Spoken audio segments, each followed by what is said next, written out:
Make way for ducklings. Make way for ducklings.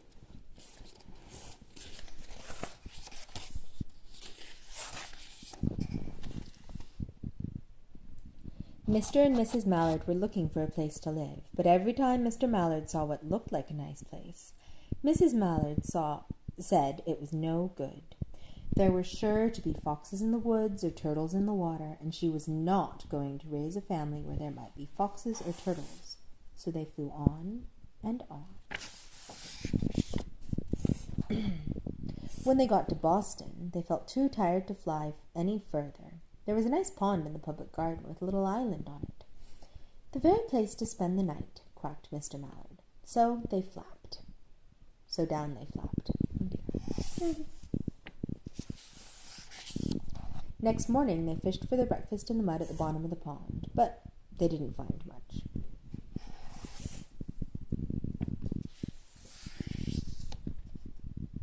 Just as they were getting ready to start on their way, a strange, enormous bird came by. It was pushing a boat full of people, and there was a man sitting on its back. "Good morning," quacked Mr. Mallard, being polite. The big bird was too proud to answer. But the people on the boat threw peanuts into the water, so the Mallards followed them all around the pond and got another breakfast, better than the first. "I like this place," said Mrs. Mallard as they climbed out onto the bank and waddled along.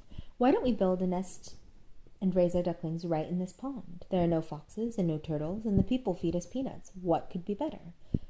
"Good," said Mr. Mallard, delighted that at last Mrs. Mallard had found a place that suited her. But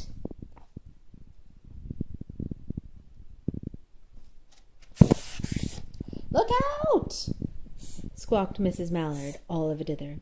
"You'll get run over." And when she got her breath, she added, "This is no place for babies, with all those horrid things rushing about. We'll have to look somewhere else."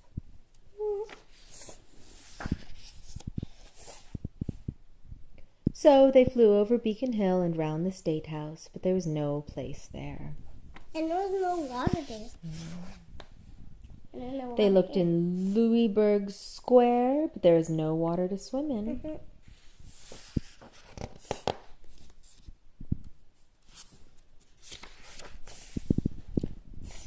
Then they flew over the Charles River. "This is better," quacked Mr. Mallard.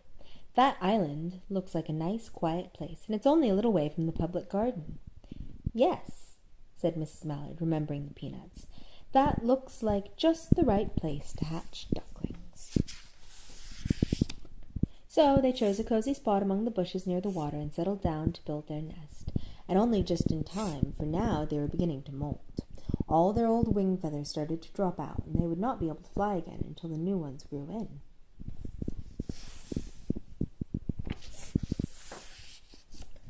But, of course, they could swim. And one day they swam over to the park on the river, and there they met a policeman called Michael. Michael fed them peanuts, and after that the Mallards called on Michael every day.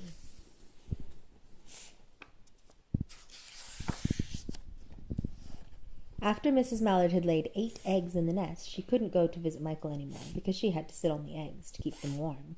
She moved off the nest only to get a drink of water or to have her lunch or to count the eggs and make sure they were all there.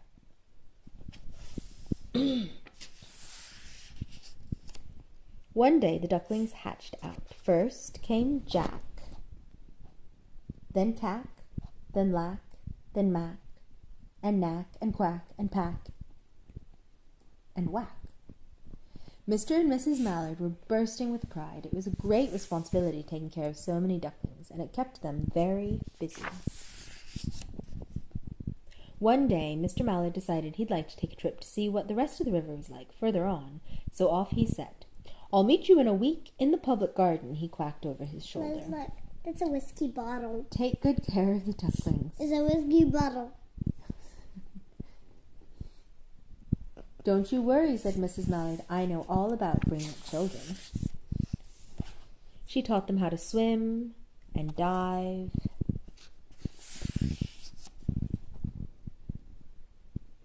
She taught them to walk in a line, to come when they were called, and to keep a safe distance from bikes and scooters and other things with wheels. And cars.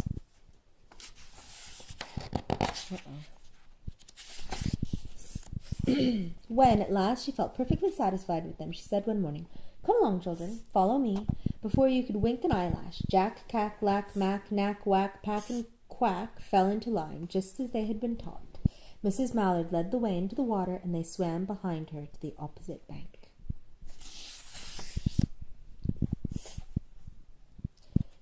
There they waded ashore and waddled along till they came to the highway.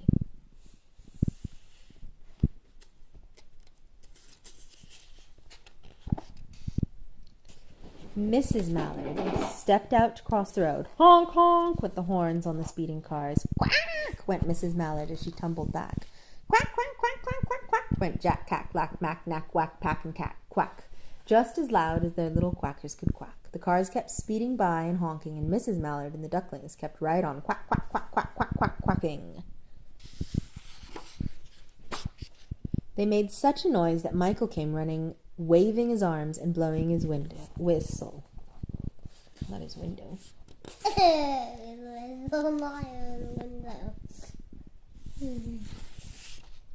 He planted himself in the center of the road, raised one hand to stop the traffic, and then beckoned with the other, the way policemen do, for Mrs. Mallard to cross over.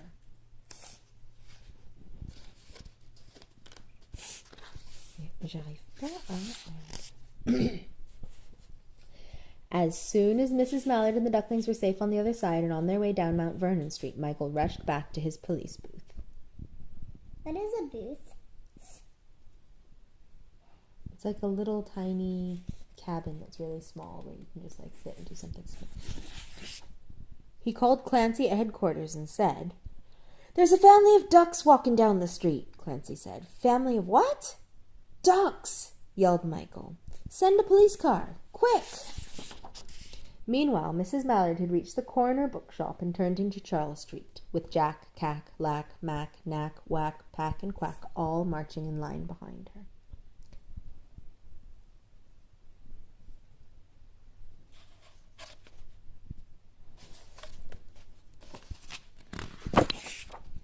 Everyone stared. An old lady from Beacon Hill said, "Isn't it amazing?" And the man who swept streets says, "Well, now ain't that nice?" And when Mrs. Mallard heard them, she was so proud she tipped her nose in the air and walked along with an extra swing in her water. What is a swing in the water? That means she's sort of swinging her butt back and forth every time she takes a step. When they came back to the corner of Beacon Street, there was the police car with 4 policemen that Clancy had sent from headquarters. The policemen held back the traffic so Mrs. Mallard and the ducklings could march across the street.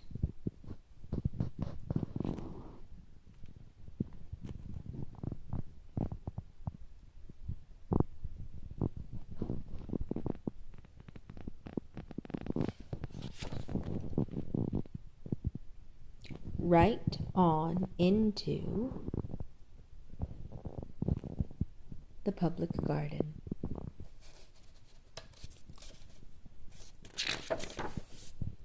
Inside the gate, they all turned round to say thank you to the policeman. The policeman smiled and waved goodbye.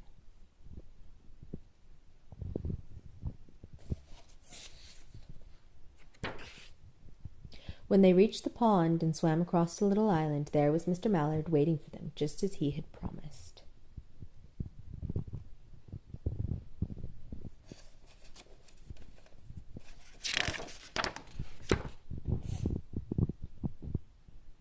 The ducklings liked the new island so much that they decided to live there. And all day long they followed the swan and eat peanuts. And when night falls, they swim to their little island and go to sleep. The end.